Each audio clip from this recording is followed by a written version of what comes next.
My name is Mark Androsi, and I lost my entire crew today. The four of us were in orbit above Trin, a planet we were sent to investigate. My crewmates were going down to the surface first, so I was in charge of manning the transporter. I watched the weather conditions, monitored the ship's sensors, tested and retested the transporter, and checked their health conditions. It was all more or less routine. None of us had a lot of experience with transporters, but we weren't worried because they'd proven to be fairly predictable. But when I activated the transporter, something unusual happened. The lights always dim a little when there's a transporter on a ship that size because it saps a lot of power from the main power supply. So when the lights started to dim, I wasn't concerned. But then the power drain alarm sounded, and by the time I heard it, there was nothing I could do. I swiveled in the pilot's chair just in time to see them dematerialize. Then everything went dark. I sat in utter blackness for a while, hoping to hear the hum of the engines and the power core, but it wasn't there. All I could see, hear, or feel were the controls in my hands and my own breath. I fumbled across the console until I felt the raised edges of the emergency power switch. Then I heard a soft click and the even softer sound of the air conditioners coming back on. The emergency lights slowly illuminated, and as soon as there was enough light to see, I picked up the nearest communicator. Androsi to Tucker, come in. I hardly waited for a response. Tucker, can you hear me? Nothing. Tucker, Reese, Delia, are you there? I called their names, but it was futile and I knew it. They just weren't there. After a moment, I realized the only thing I could do was land the ship and search the coordinates where they were supposed to have arrived. As soon as all necessary systems were back online, I flew the ship down the planet's surface manually, as we should have done in the first place, and landed within a few meters of the coordinates. It took several minutes to descend through the atmosphere, and I landed uneventfully in a small clearing in an otherwise thick forest. Before the engines had even powered down, I moved to the seat that faced life support and activated it. I could have breathed for several hours without it, or I could have just opened the hatch. The only thing that really concerned me, however, was the life detector. If my crewmates had made it to the surface, they would still be nearby, and I had to have evidence to justify my fears. A quick scan revealed that there were no large organisms within a half-kilometer radius. I slouched back in my chair. If my understanding of transporter physics was correct, when the power supply failed, so did the transporter. And since it happened during the transport itself, the system lost control of the signal. The signal that had been ensigns Tucker, Reese, and Delia was now energy that was randomly dispersing throughout the universe at the speed of light. And that's how I found myself alone on this planet.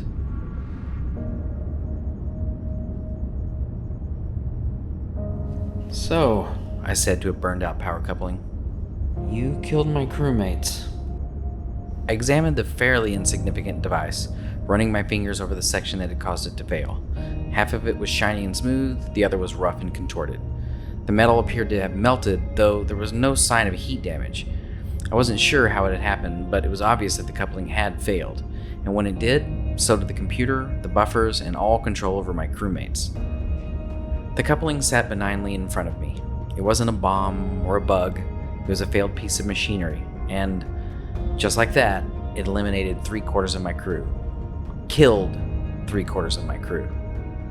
I removed it, printed a replacement, and walked back to the front of the ship. And for some reason, I resisted the urge to drop it in the recycler. I decided that the mission should continue even if I was the only one left to do it. It was important that we found out who sent the distress signal and why. Before I could leave, though, the ship needed a few preparations, so I had to make sure the power would stay online and the shields would hold. I decided to check for life signs one more time. Someone or something might have noticed the ship, and now that I was alone, I had to be extra cautious. The inhabitants we'd come to check on had gone silent, and that's always a security concern. This was an unregistered planet after all, so we weren't sure if the inhabitants were human or hostile or otherwise. That's why we had to land at a safe distance and make our way there unnoticed. You have to approach unknowns with great caution, and this particular planet seemed to be full of them. With the ship's power once again at full, the scanners could be fully utilized. In retrospect, though, it didn't matter. Except for the abundant plant life, the only moving organisms had an 8% chance of being large enough to even see. I strengthened the signal and waited. There was plenty of life in the area, but it was unlikely that any of it was of the talking kind. One significant difference between Trin and Earth was the massive oxygen content. I had to be aware since I had no idea what the dynamics of such an atmosphere would be. All I knew is that I needed to use a breather. The thought of walking around half stoned from oxygen saturation didn't really excite me as much as I thought it might. I strapped the breather over my nose and my mouth and made sure the communicator worked, and then I headed for the hatch. Almost as an afterthought, I grabbed my onboard computer. All onboards were equipped with some kind of artificial intelligence to make them easier to use, but mine never really seemed that smart. Ironically, it was their novel way of interfacing with people that almost saw that they never went into production. They sent audio and visual signals directly to the biological receptors in the user's head. Images were beamed directly into the retina, and sounds were transmitted directly to the cochlea. It wasn't until someone figured out how to accomplish this without cybernetic implants before they finally became feasible. I was hesitant to use one, but Command insisted that we equip ourselves with one on away missions. Ensign Tucker apparently had a lot of experience with them and used his often, and that was enough of a reference for me. He always had been a masterful engineer and programmer. Frowning again at the loss of Tucker, I slipped the black, featureless, thumb-sized device into my breast pocket. Then I deactivated the shields and unlocked the main hatch. There was a hiss as the air pressure regulated and light began to pour into the ship. Then I stepped out onto this unfamiliar planet. Once I got my first good look at Trin, I realized it was, as expected, very much like Earth. It was approximately the same size, it had roughly the same mineral composition, and the days were only slightly longer. An unexplained anomaly was making the gravity lower than it should have been, and I could definitely feel it as I walked. But it was nothing like walking on Luna. The backpack I was wearing pressed gently against me. In this particular area of the forest, something like moss appeared to be clinging to everything. It was mostly rust-colored and yellowish in places that seemed thinner and newer. The soil was a ruddy brown and similar in consistency to clay. Larger green and blue plants, similar to earth foliage, were plentiful at this spot. The air was also alive with a large variety of what I presumed to be the planet's insect class of life. They seemed harmless enough, but I activated my repeller anyway. An invisible bubble of sub-audible noise surrounded me and kept them at a distance. The forest itself was made of many kinds of tree-like organisms. They were only a few meters taller than the ship and had broad, highly translucent leaves. If you stood under them, you could see the clouds through them. Beyond the tops of the trees, the Hercules globular cluster, a million stars gathered around an invisible point, lit up the sky. One of those million stars was the one that this planet orbited. It was an old, relatively dark red giant. It was unlikely that this was able to produce the amount of light needed for this much plant life. The rest of the stars in the cluster obviously contributed a great deal. The collective light of the local sun and the cluster of stars behind it was brighter than what I was comfortable with, so I had to turn on my sunglasses. Besides, I wanted to get a good look at the cluster itself. Stars are always so much more beautiful from the surface. I knelt down and stuck my hand out, playing with the light for a moment. The million or so stars, each with their own spectrum, cast an interesting shadow. The edges of all shadows had a hazy, ethereal appearance. I worried that it might have been some kind of psychosis.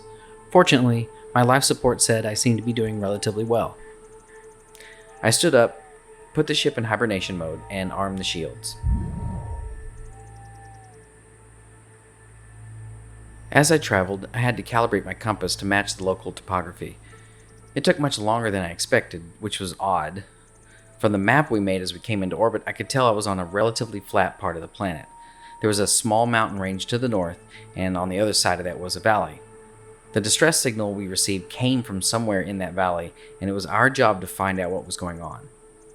The forest I landed in would hide the ship nicely, and the shields would protect it from almost anything. Checking my compass one last time, I started making my way north. I plodded through the knee-deep underbrush for a couple of hours before I saw a break in the trees.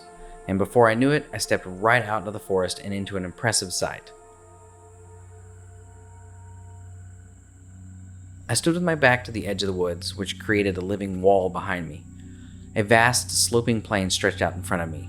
The plants that covered the plain were pale green and dark red, few of which appeared to be taller than my waist.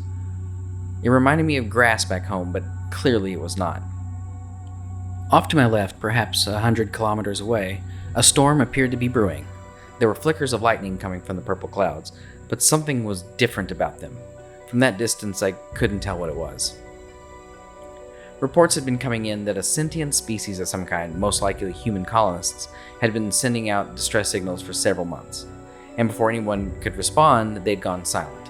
It was impossible to decipher the transmissions, but long-range scans suggested that the planet was experiencing some kind of geologic instability. We were sent here to visit the planet, find out anything we could about the distress signals, and report back immediately. That was our mission, but now it was just my mission. The instructions were clear and straightforward, but for some reason I felt very uneasy. I sat in the knee-high grass and meditated for a moment. If I guessed correctly, the signal that led us here was on the other side of that mountain range in front of me. I knew it would take several hours, perhaps all day, to cross the plain on foot.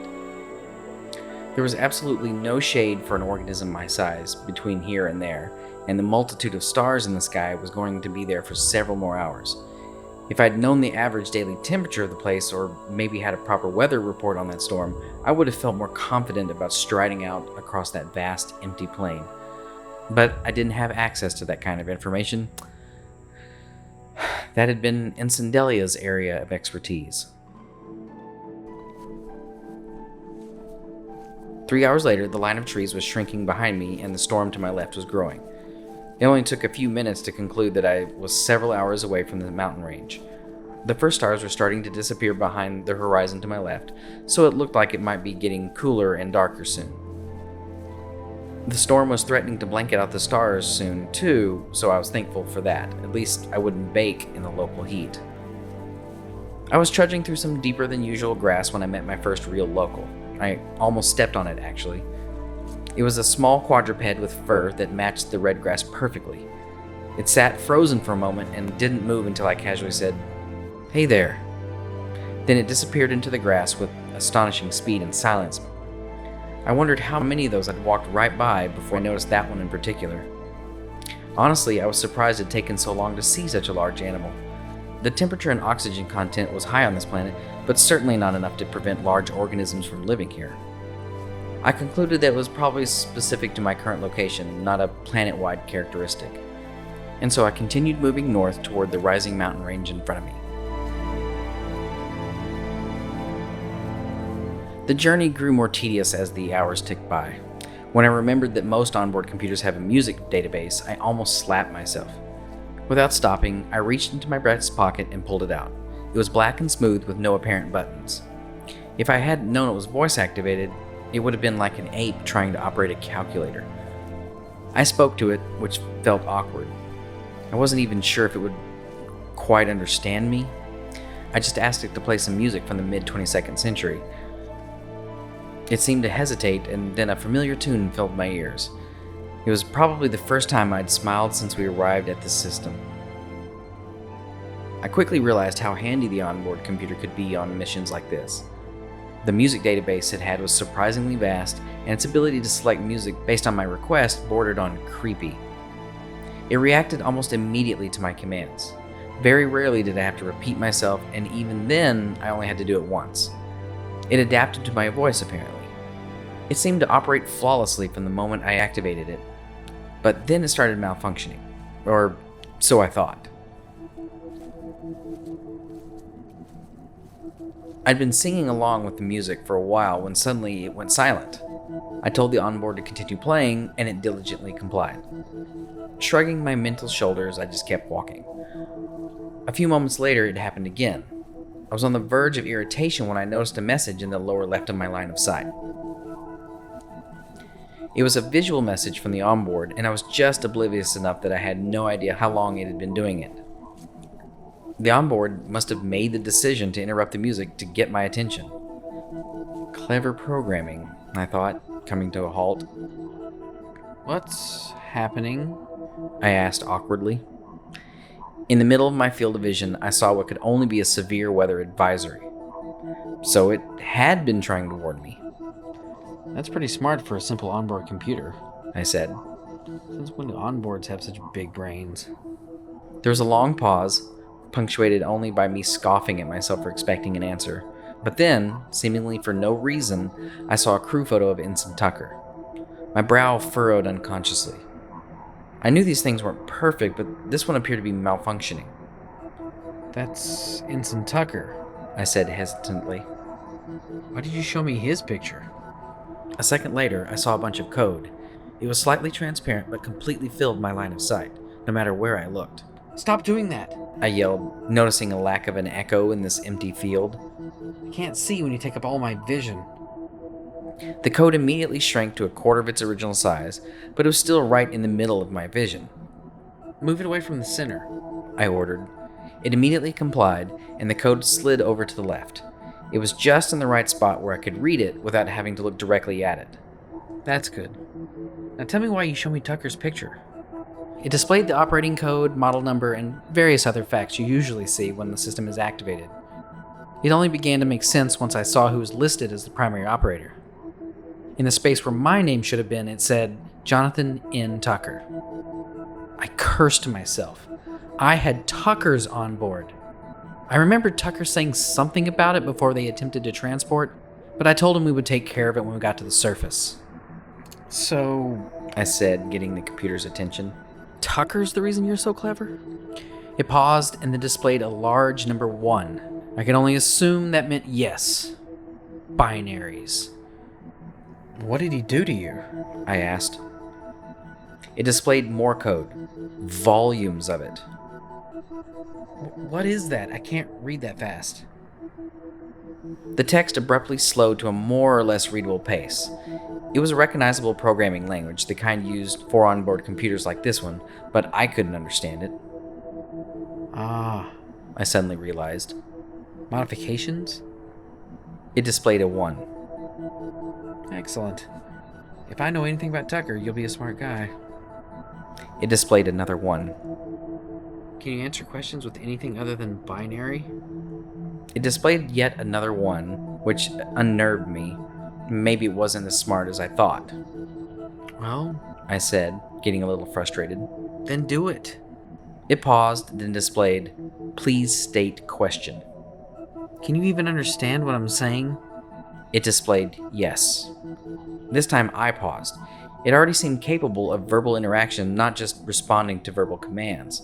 But I needed to be sure. I needed to ask it something that would guarantee a negative response. So I asked, "Am I dead?" It displayed no. Finally, some results. Then it did something that was kind of odd. It displayed, "Am I dead?" That's the question I just asked you. It displayed, "Correct, am I dead?" I hesitated, then asked, Are you asking me if you're dead? It displayed, "Yes." I was more than a little unnerved by that. Was this thing really trying to have a, philosophical conversation with me? Well, I said, mostly to myself. I guess I can't say you're dead exactly.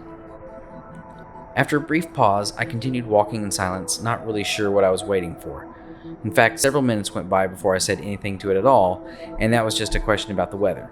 It gave me a straightforward answer, and I just continued walking.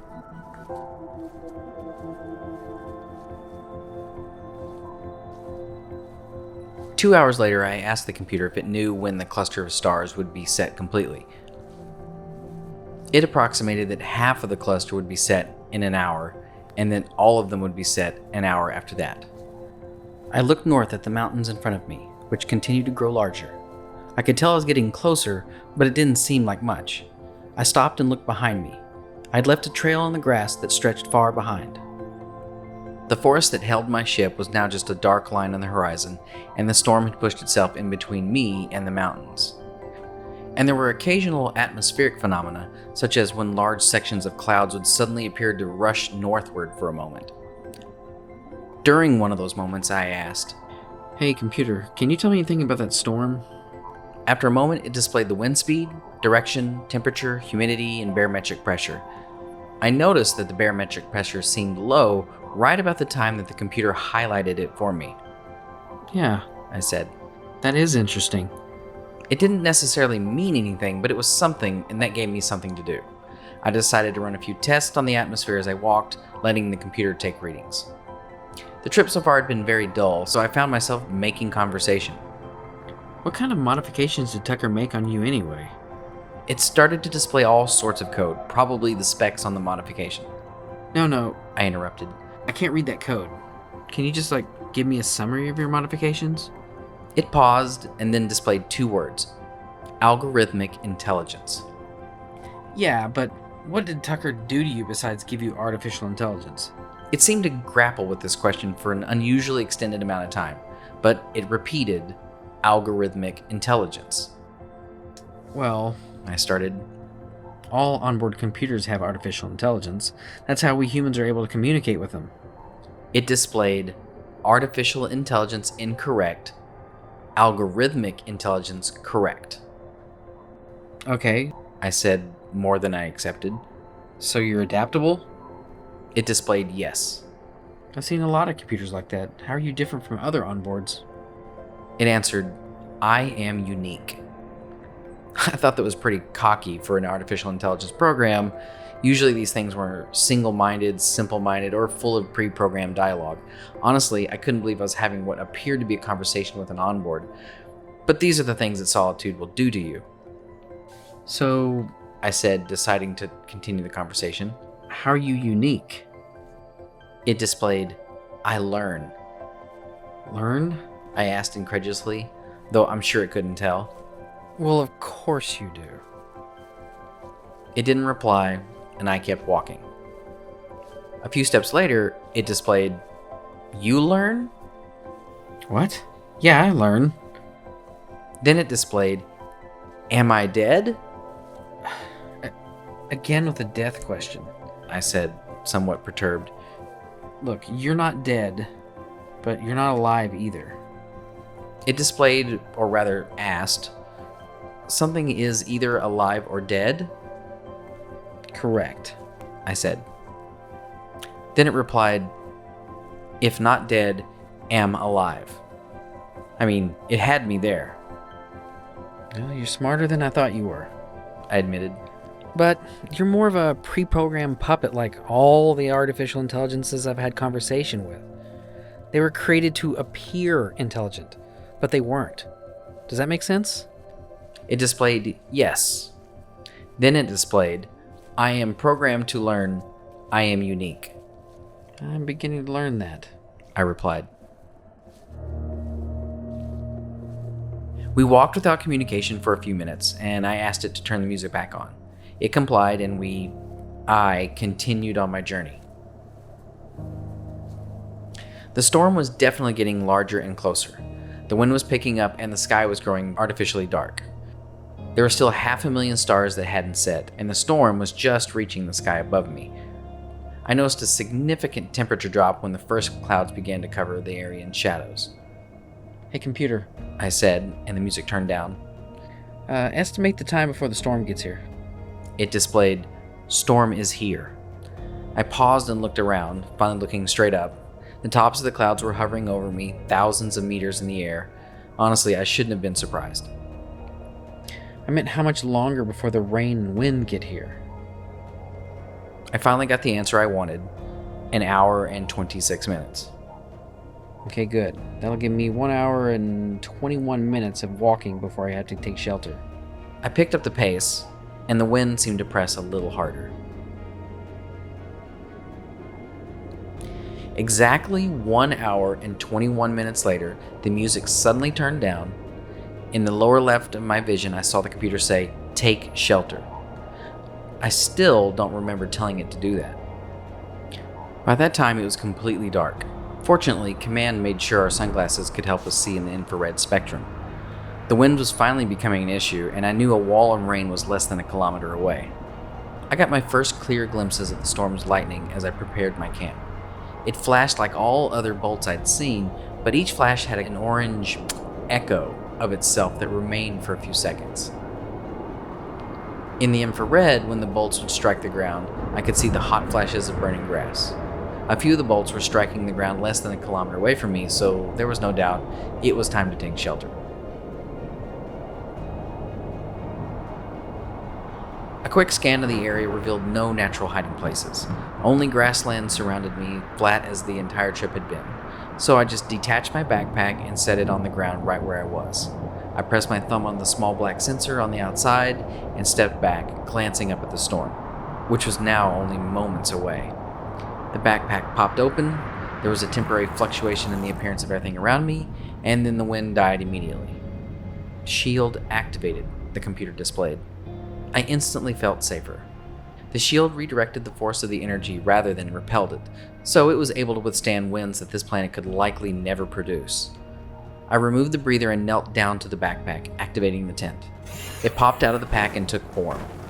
The prism-shaped tent was only about as tall as my waist, but I could sleep comfortably in it for as long as I needed.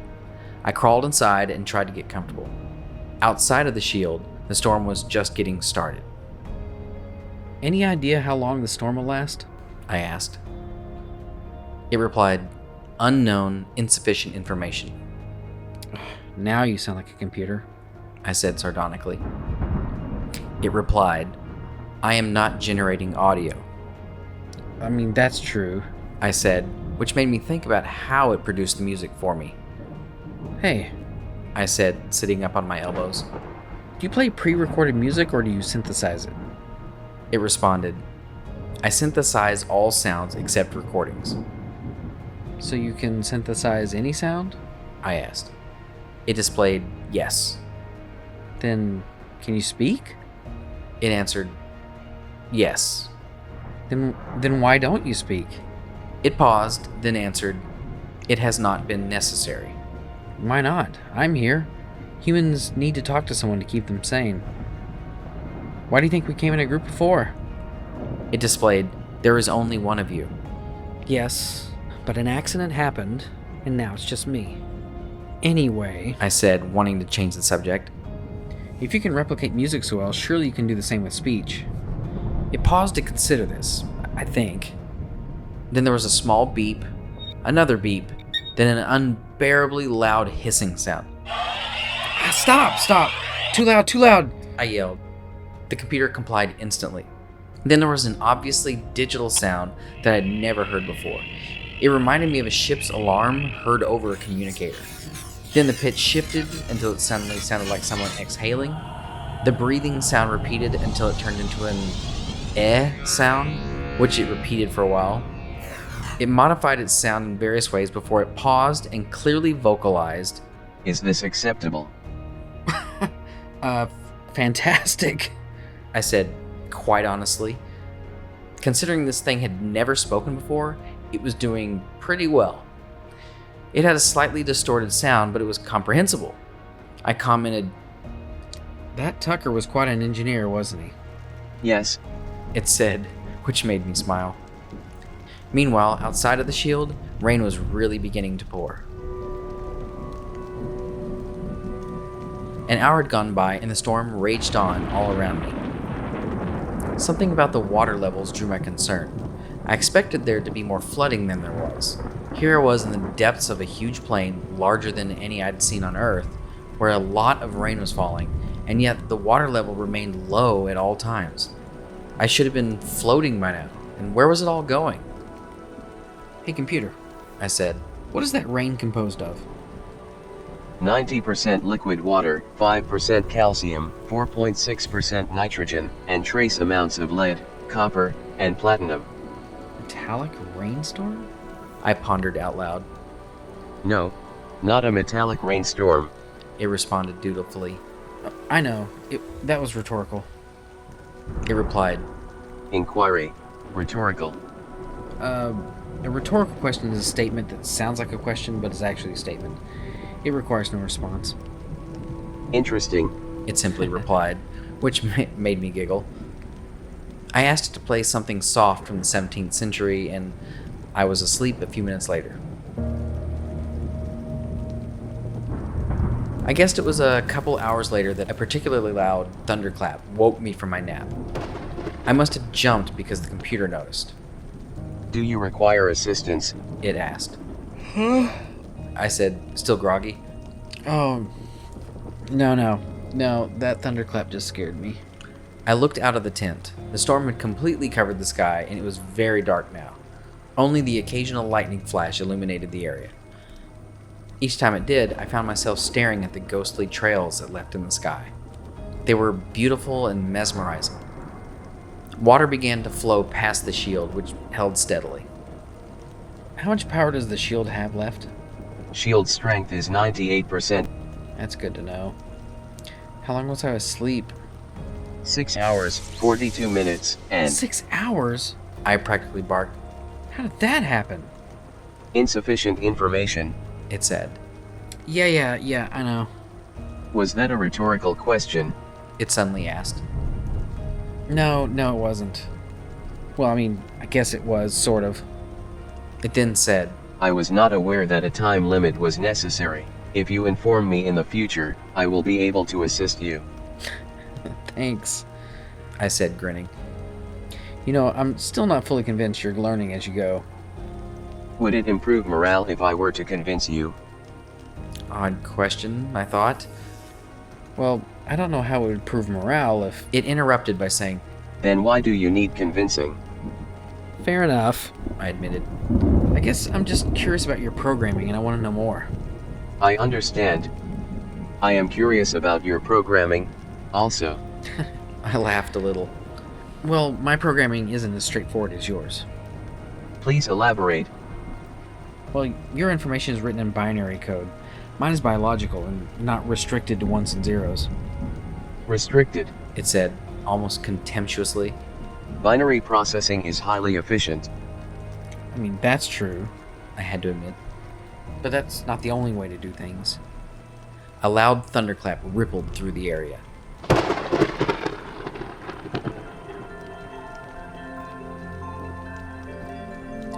How much longer before that storm is gone? I am 98% certain we are 78% through it. It answered, which made me laugh. It said, What is that sound you just produced? That was a laugh. I answered, smiling broadly. Why do you laugh? It almost had a childlike quality to its voice, or maybe it's just that children are the only people who ask so many questions. Why do we laugh? I said. Well, I'm sure the answer is steeped in our evolutionary history and probably something to explain later. But the simple answer is that we laugh when something funny happens, and it causes spontaneous laughter. What is something funny? I said, trying to find the words. Well, it's a matter of saying the wrong thing at the right moment? Or, wait, no, that's not it. I thought about it for a bit. Actually, it's more like doing or saying the unexpected? The computer broke the silence. Unexpected events are funny. Well, not always, I answered. Well, this is going to be hard to explain. Do you have sufficient information to answer my inquiry? Okay, that made me laugh. Why? Well, the way you phrased that question was very artificial. I mean, it was technically correct, but the form of language you used wasn't the form I use. Sometimes I forget you're just a computer because you seem to be talking to me, but then you say something like that and it catches me off guard. Does that make sense? Yes, It said. I will improve my human language. Fine by me. After a brief pause, it said, Earlier you referred to me as a pre-programmed puppet. Please explain. I started. Come on, I told myself, you're not going to hurt its feelings. Most computers I've dealt with, even the ones that are supposed to be smart, are hardly what I call sentient. I mean, the fact that you seem able to communicate with me is almost too good to be true. You're smart, but I wonder how much of that is the work of your programming. My communication programming includes an understanding of many human syntaxes. It said, almost as in defense. You mean languages? Yes. I have relatively little knowledge of the intricacies of your cultures. I only understand their definitions and must infer their meanings from my interaction with others, such as you. Okay. I was impressed, though I'm sure it couldn't tell. There was more meaning in that last sentence than I got from most of my human superiors. It's just that humans have a history of seeing life where it doesn't exist. It's an odd trait of ours. Maybe it's because you're talking to me and you seem to be understanding what I'm saying, but sometimes I feel like I'm talking to a living being. Am I not a living being? I don't know. Am I dead? Didn't we talk about this already? I'm fairly positive we did. Yes, we did. It said, almost patiently. But you infer that I am not alive. That would mean I am not a living being. Does this mean I am dead? Again, you've got me. I think it's more of a question of sentience. Honestly, I've never been one for philosophy. I do know that humans tend to be chauvinistic, and we think of ourselves as superior beings. And if I do that, don't take offense. I will not. It said. So, I am alive. I don't know, I mumbled. but you seem pretty real to me. The conversation died out after that, and I dozed off again. A couple of hours later, the computer woke me up to tell me that I'd slept a total of 8 hours. I started waking myself up and looked outside of the tent. It was still dark, even though dozens of stars from the Hercules cluster were rising on the horizon. It appeared to have stopped raining, so I asked the computer when that had happened. It stopped raining 22 minutes ago. The storm system is moving away from our position at 12 kilometers per hour. And why can't I see stars above me? It answered immediately, as though it had prepared for the question. High-level clouds are covering the area. I see. I said, getting up and out of the tent. And what is the shield strength? Shield strength is 95%. That's strange. I said to myself. What is strange? Well, the shield lost 5% yesterday. The storm didn't seem that powerful. The storm was not the reason the shields dropped 5%. It said, which kind of worried me. Then what was the reason? The shield battery is losing power. It replied, which really worried me. Do you know why this is happening? The shield is not properly programmed for this environment. Marvelous. I said, looking at the shield generator. And my programmer is dead. Inquiry. Marvelous. Oh, I was being sarcastic. So, It began. it is not marvelous that your programmer is dead, and that is because you need a programmer to fix the shield generator. Well, I started. This thing was surprisingly clever. yes, exactly.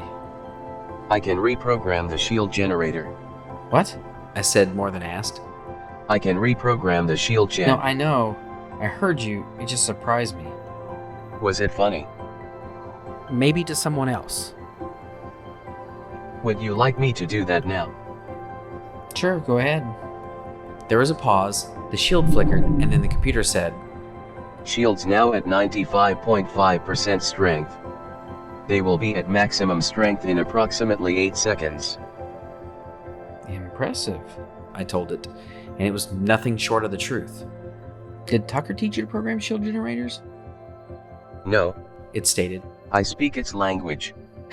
I laughed and said, Now that was funny. it took all of 30 seconds to collapse the tent and get the rest of my camp securely on my back. I was thankful for the relatively low gravity, but it would have been nice not to have to use the breather. I wanted to breathe, smell, and taste the local air a little better. I've always loved doing that on surface missions. It was still dark when I got back to walking, but now hundreds of stars were peeking over the horizon to my right. The ground was soggy but stable enough to walk on. It was still cloudy to the north, so the mountains were almost impossible to see. At one point, I even asked the computer to make sure they were still in front of me. Not surprisingly, it answered yes. I could tell I was slowly getting to a higher elevation because the plant life was beginning to change. The grassland still surrounded me, but the landscape eventually became spotted by small bushy plants with dark red leaves. I thought I saw a cat-sized creature sitting under one of the bushes, but I never went to investigate. It didn't bother me, so I wasn't going to bother it. As the star cluster rose in the sky, so did the temperature. There were a large number of insect-like organisms, and their numbers were directly proportional to the temperature of the air. I had to turn on the repeller less than an hour into my hike because there was no telling what an alien bug might be carrying. A little more than 3 hours into the day's hike, we were discussing data readings, and it referred to me as Mark Androsi. You don't have to call me by my full name, I said. How do you want me to refer to you? Mark is fine. Is that your nickname? No, that's just my name. I thought the question was odd, but for some reason I didn't say so. After a moment, I asked, What made you ask that? Ensign Tucker prefers to be referred to by a nickname, but I did not know yours. And you were just curious? Yes, What's your name? I can't keep calling you computer.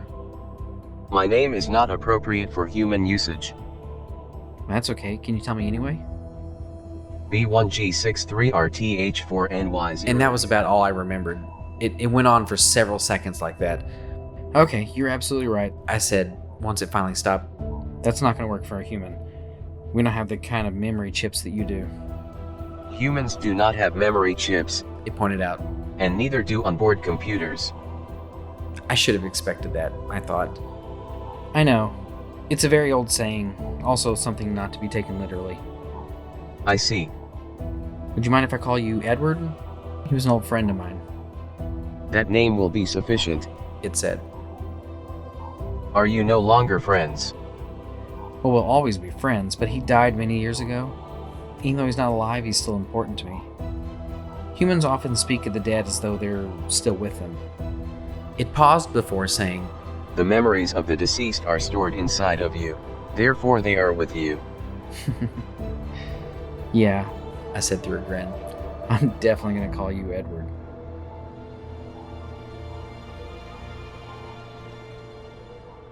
"3 hours later, I had to stop for a little food and rest. The mountain range was beginning to rise steadily. I knew the walk up until now had been extremely light and that it would soon get much harder. I turned to face south and sat down. From where I sat, I could see almost the entire span of my journey thus far. Thanks to the rain, the moisture collector had plenty to extract from the air, so I washed down my food pills with a liter of water. It was about the third time the computer had witnessed me do this. Mark, It said, Yes, Edward? do all humans require so much sustenance? Actually, I replied, popping a couple more pills in my mouth. Humans usually need much more than this. I swallowed. we just use these survival supplements only when we don't know where we'll find our next meal. Should we attempt to find a food source? It asked. Nah, I said, checking the contents of my food supply. it looks like I have enough to survive for a few weeks, and it should only be a couple more days at the most. As long as the moisture collector keeps working, I'll be fine.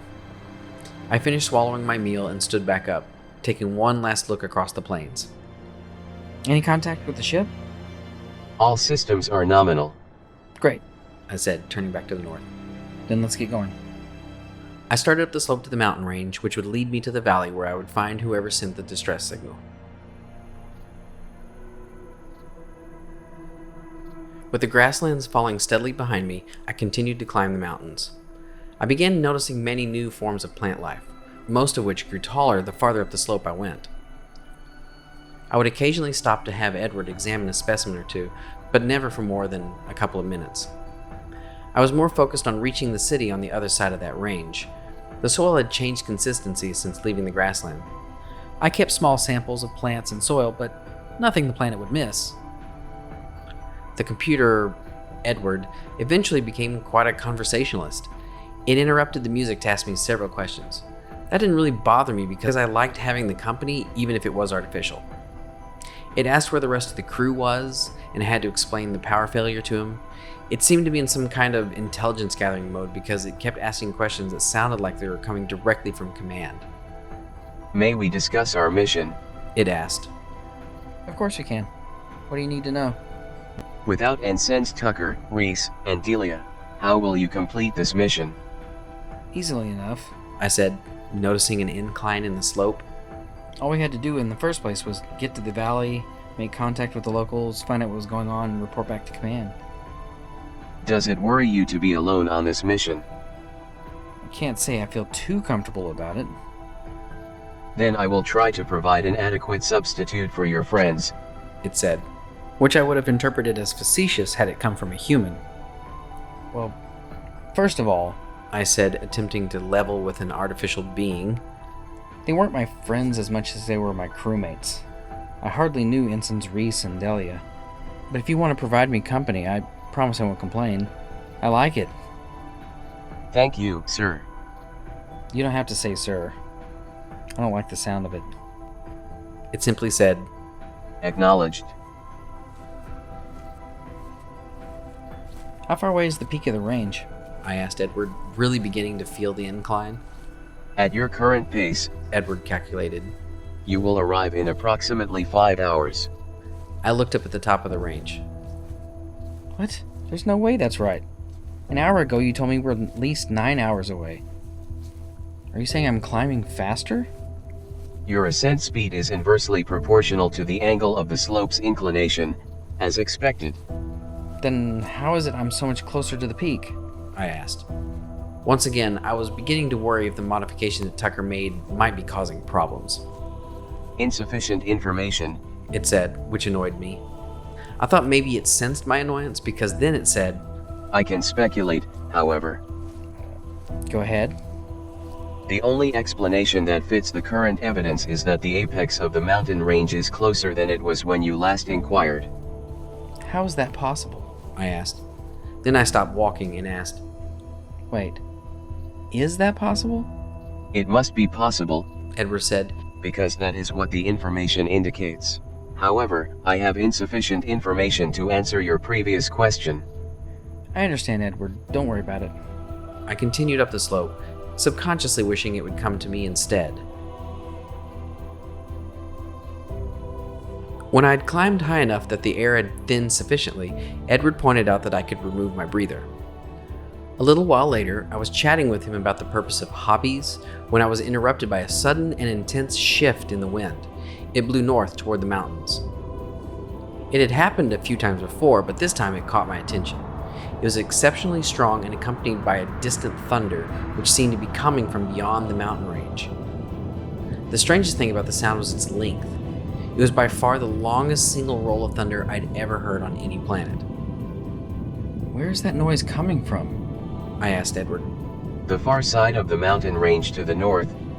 I know that. I mean, what is the source of that sound?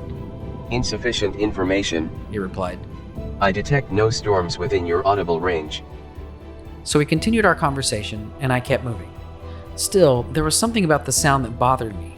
If there was thunder coming from the other side of that mountain, where were the thunderclouds? I'd all but forgotten about the sound when I heard it again. This time, however, the sound was closer. Much closer. Mark, Edward suddenly said. I am picking up readings on the unidentified sound. What kind of readings? Seismic. He said. The sonic wave produced by a static electric discharge does not have the energy to create seismic waves of this magnitude. Then what's causing the sound? I am not certain, He answered. There are many explanations. Give me the most likely first. I had the time to waste, but I didn't really want to. A planet quake is the most plausible explanation, though I admit it is flawed. Computers could certainly be more humble than humans at times, Well, I'm sure we'll find out soon enough. I told him. Just try to warn me before we walk into a fault line. I will certainly try.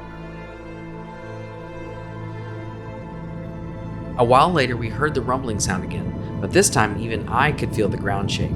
I hesitated instinctually but kept climbing. After the rumbling stopped, Edward spoke up. Mark, Yes, Edward? I just checked our location, and we are now less than an hour away from the apex. Less than an hour? I asked incredulously. We're supposed to be about 3 hours away. What is going on?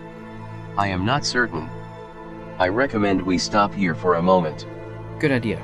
I said, and quickly came to a stop. Computers aren't known for making hasty and uninformed decisions, after all. What is it? I have concluded that the rate at which the apex is approaching is something to be concerned about. You mean the rate at which we're climbing? No. The rate at which the apex is approaching. I began to feel very thirsty for some reason. What does that mean? I heard Edward start to respond, but to this day, I have no idea what he said. Suddenly, I felt the wind shift directions, and I heard that familiar rumbling sound. I looked toward the top of the mountain, but I didn't realize what I saw at first. The trees at the very top appeared to be moving. They started to shrink, then they disappeared altogether. I began to feel strangely dizzy, as if I were losing my balance, but my feet were firmly planted on the ground. The rumbling grew louder and louder. All around me, trees and plants began to wobble. Then there was a sickening, cracking sound, and the ground began to crumble beneath my feet. Without thinking, I turned back and dove down the mountain. The rumble quickly grew into a roar as the mountain I was falling down began sliding away from me.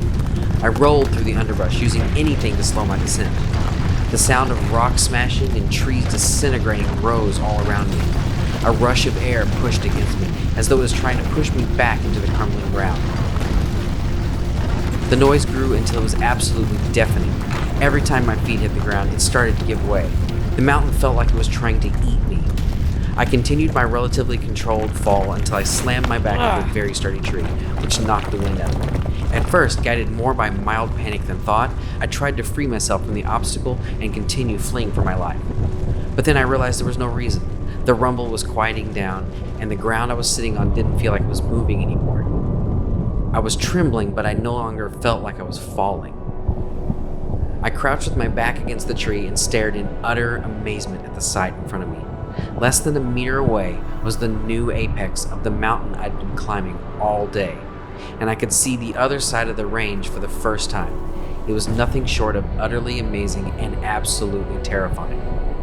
The entire side of the mountain range had apparently been collapsing this whole time. Mountain-sized piles of debris had collapsed and slid down to an ocean several kilometers below. The water was at least 3 times as far below me as the plains were behind me. The height I'd climbed was nothing next to the fall I almost made. I was sitting in stunned silence for a moment before I heard Edward saying, "Mountain immediately." "What?" I asked, leaning forward ever so slightly.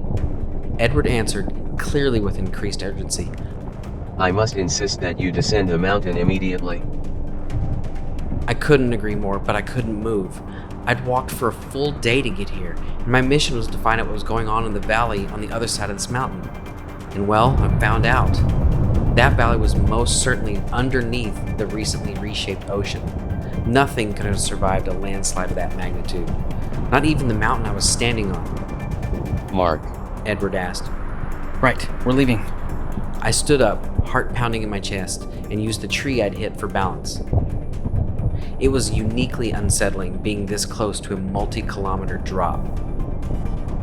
More rumbling came from far away to my right, and I watched as another section of land began to collapse. My chin slouched uncontrollably as a small mountain shifted, slid, and then fell all the way to the ocean. Never before had I seen something so large move so quickly. I couldn't begin to calculate how much dirt and rock that was, nor how much water was displaced once it slammed into the ocean. "Mark," Edward asked again. Sorry, I've just never seen anything like this. I said, turning to descend the mountain. It was somewhat difficult to maintain my balance in the relatively light gravity. I put my breather back on, knowing I'd reach the oxygen-rich zone before too long. Edward, I said between panted breaths. what do you suppose caused such a massive landslide? "It could be that we are on a tectonic plate that is being pressed up against another one." True, I agreed. but I've never heard of it causing landslides on this scale. I am limited by experience and knowledge, and I do accept the flaw in my hypothesis. However, I believe this is currently the most plausible explanation. Yeah, good enough for now. I told him, practically flying down the mountain. I continued bounding down the slope for several minutes before I heard another rumble behind me. Without stopping, I asked, Is it safe to stop and look? "It appears we are safe, he said, which made me slow down considerably. but I advise against stopping for extended periods of time." Don't worry, I assured him. I'm with you on that. I slowed to a stop and looked back to the top of the mountain. I just wanted to see it from farther away. From here, I could watch it happen in relative safety. The very top row of trees would shake, then disappear. It spread down in various directions, taking whole sections of land. It almost seemed like it was happening in slow motion, but I knew that was just the beginning of a long drop. Mountains that took millions of years to form were collapsing as I watched. The rate at which it was collapsing and the shift in wind reminded me of the fear I felt earlier. It seemed entirely possible that this entire area could slide down at any moment. That's enough, I said, heading back down the ever-shrinking mountain.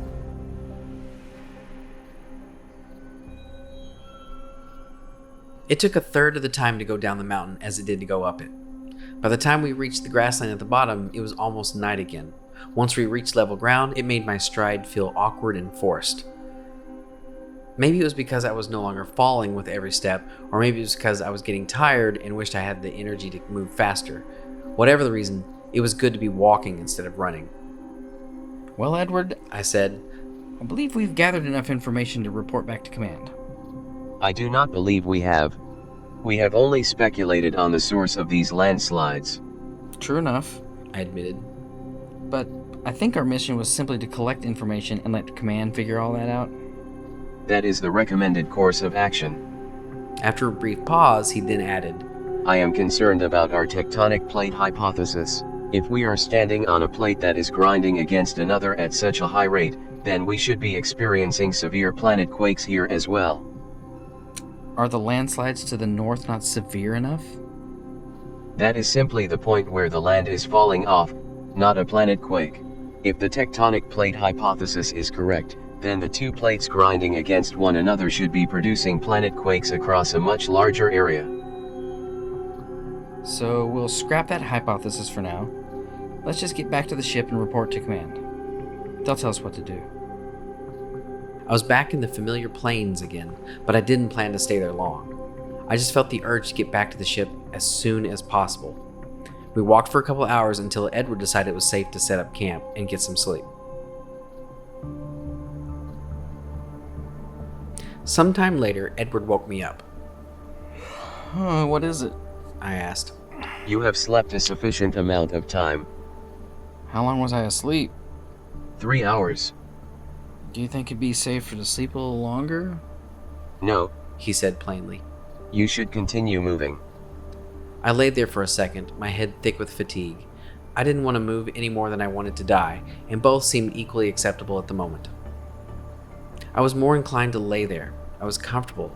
I was tired. I was falling asleep, I thought, jerking and opening my eyes. I had to force myself to get out of the tent, or I knew I would sleep for a few more hours. No, you're right, Edward. I'm getting up.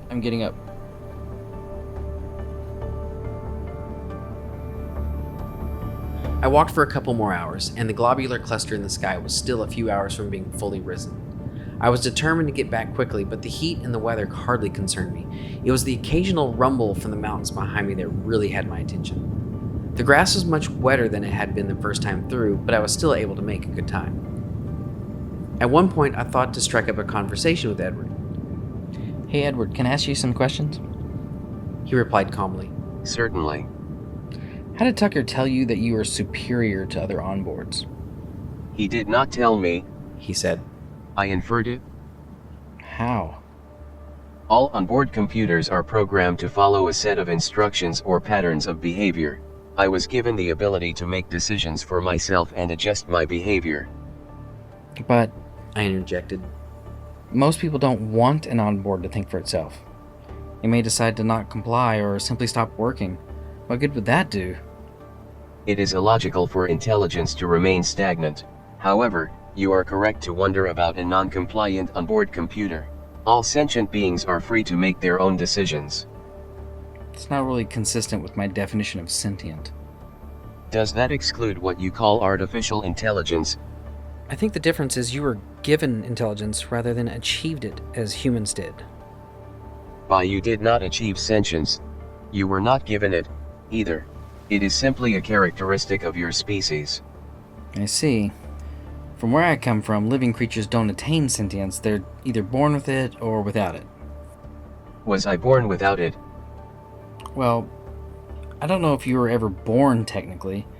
See, I'm still having trouble concluding that you're alive. As far as humans are concerned, your personality is just a set of instructions written by humans. It would seem inconsistent to me to base the definition of life on whether or not a being was created by humans. I mean, I agree. Then perhaps your understanding of the definition of life is flawed. Like I said, I've never been big on philosophy. It's amazing how a seemingly mindless program can irritate you if you let it.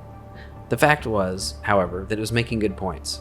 Still, I couldn't help feel like this was just a programmed conversation. I asked Edward to turn the music back on and continued walking. 4 hours later, the cluster had fully risen in the sky. 1,000,000 stars dazzled in the air. The insect-like organisms were not as abundant this time around, but I kept the repeller on anyway. Edward and I had only exchanged the occasional mission conversation during that time. In fact, it was mostly uneventful until he suddenly interrupted the music. Mark, Yeah? I am detecting wide-scale gravitational anomalies. Where? I asked, picking up my pace a little. In all directions. Just then, I saw movement far off to the left. At first, it looked like something huge was growing out of the ground, but then I realized it was the ground. A large swath of grass and soil lifted up in the air, seemed to hang there for a moment, and then crashed back down. I heard the rumble it caused several seconds later. Was that one of the anomalies? I asked, beginning to jog. Yes, I began to see more and more of these events. It seemed like the rules of gravity were momentarily twisted. Sometimes the ground would simply ripple, sometimes it would slowly rise and collapse, and then there were the moments when the grass and soil appeared to fling itself into the air. I saw one chunk of dirt and rock the size of a city block fly so high in the air that I almost lost sight of it. The friction created as it moved through the atmosphere ignited flames that surrounded it, leaving a tail of orange flame trailing behind. There were micro-anomalies too. Edward was the first to notice, of course.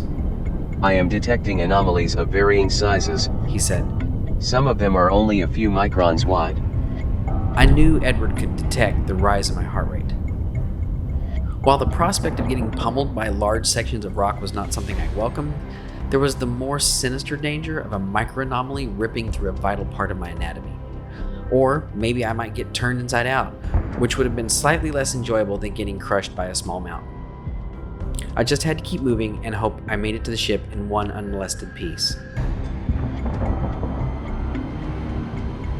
By the time I made it back to the forest, rogue gravitational anomalies were beginning to shred the surface of the planet.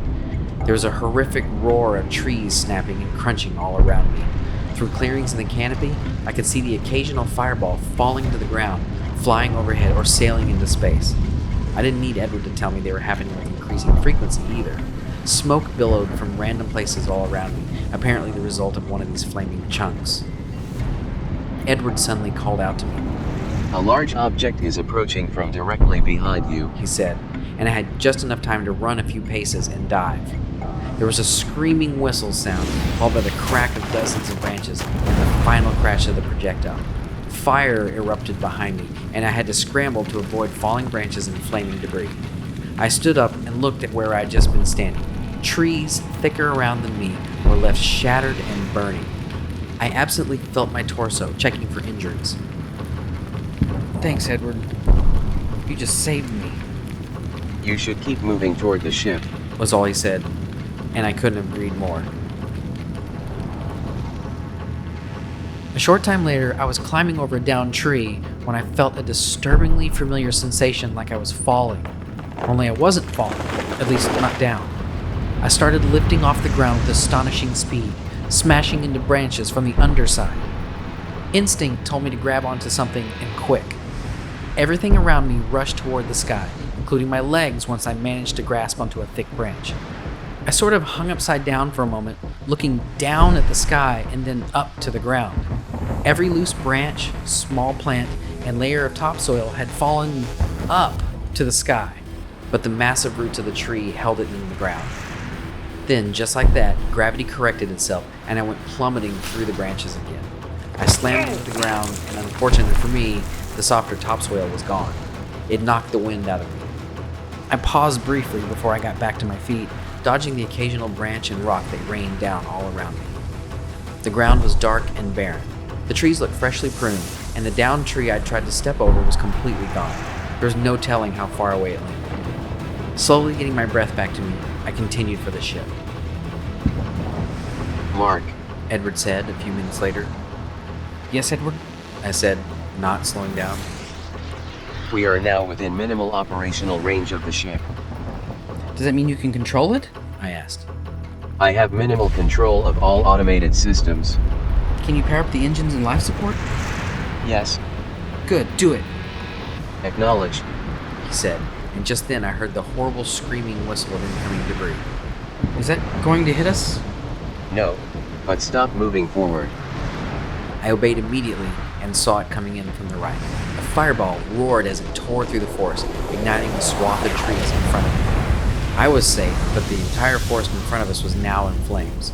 I stood there thinking about the ship on the other side. We're trapped. I murmured. Trapped. Edward asked. Unless you can find a way through that wall of fire. We are within range of the ship's transporters. What? We're that close? We are outside the recommended range, but well within the maximum range. An uneasy feeling settled over me like a bright spotlight. I could hear the massive crash of debris, see trees shattering, and smell the forest fires happening in all directions. The ground I stood on trembled knowingly. This was a doomed place, and I knew I would be too if I didn't get out of here. I thought about my dead crewmates. Mark, Edward said. the transporter has locked onto us. Should I activate it? I paused, closed my eyes, and took a deep breath. Yes. I said, opening my eyes.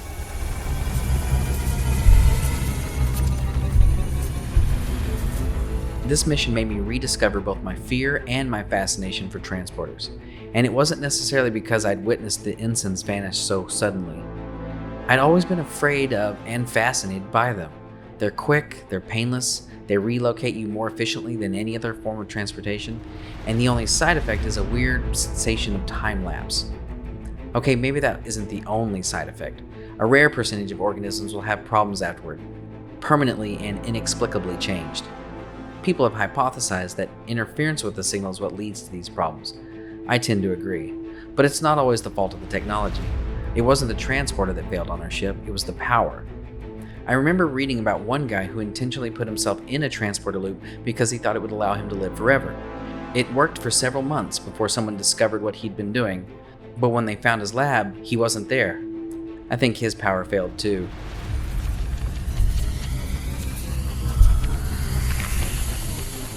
I felt consciousness return to me, and I looked around. I was back in the ship. So, I thought, that's it. I survived and my crewmates didn't. Just like that. An alarm went off, pulling me out of contemplation. Geologic activity has increased tenfold in the past few seconds, Edward said. We must evacuate the planet immediately. I know. I said, moving to the front of the ship. Believe me, I know. I made it less than a meter away from the pilot's seat when the ship suddenly lurched to the side, slamming me up against the wall. We have been impacted by a large object, Said Edward. but the shields are holding. Great. I said, getting up off the floor. Turn on the inertial dampeners before I get splattered against the wall. Inertial dampeners activated. The ship suddenly felt very serene, even with all the alarms going off. I sat down in the pilot's seat and began readying it for liftoff. Geologic instability is now critical. Edward said. We must evacuate immediately. I know, Edward. I yelled, just as another alarm went off. The altitude warning. The ship is falling. I grabbed onto the controls and fired the engines to get away from the ground. It was collapsing all around us, and for just a moment I worried what might cause the ground to fall. I really didn't know, and I didn't have time to find out. All I knew was how to pilot that ship away from that planet. Or so I thought.